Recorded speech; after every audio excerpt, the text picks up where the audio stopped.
PSCയുടെയും 7 കേന്ദ്ര സർക്കാർ സ്ഥാപനങ്ങളുടെയും വെബ്സൈറ്റുകളിൽ നിന്ന് വ്യക്തിഗത വിവരങ്ങൾ ചോർന്നെന്ന് കണ്ടെത്തൽ. BSNL, നാഷണൽ പോലീസ് അക്കാദമി എന്നിവയിൽ നിന്നും വിവരങ്ങൾ ചോർന്നു. ചോർത്തിയ വിവരങ്ങൾ ഹാക്കർമാർ ഡാർക്ക് വെബിൽ വിൽപ്പനയ്ക്ക് വെച്ചെന്നും കേരള പോലീസിന്റെ സൈബർ ഡോം നടത്തിയ പരിശോധനയിൽ കണ്ടെത്തി. കഴിഞ്ഞ 2 മാസമായി സൈബർ ഡോം നടത്തിവന്ന പരിശോധനയിലാണ് ആഭ്യന്തര സുരക്ഷയെ പോലും ബാധിക്കുന്ന തരത്തിൽ വിവരങ്ങൾ ചോർന്നതായി കണ്ടെത്തിയത്. PSCയിൽ നിന്ന് മാത്രം 65 ലക്ഷം ഉദ്യോഗാർത്ഥികളുടെ വ്യക്തിഗത വിവരങ്ങൾ ചോർത്താൻ ശ്രമിച്ചെന്നാണ് കണ്ടെത്തൽ.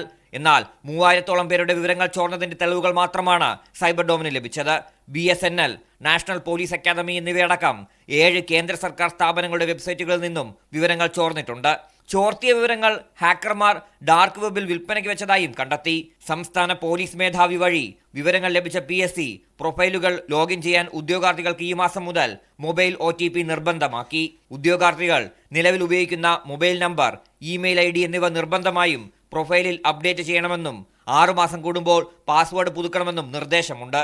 ആധാർ കാർഡും വിരലടയാളവും അടക്കമുള്ള വ്യക്തിഗത വിവരങ്ങൾ ചോർത്തുന്നത് വഴി സാമ്പത്തിക തട്ടിപ്പ്, ആൾമാറാട്ടം, രാജ്യവിരുദ്ധ പ്രവർത്തനങ്ങൾ എന്നീ കുറ്റകൃത്യങ്ങൾ നടത്താൻ സാധിക്കുമെന്നതിനാൽ പരിശോധന കർശനമാക്കാനും സൈബർ ഡോം തീരുമാനിച്ചു.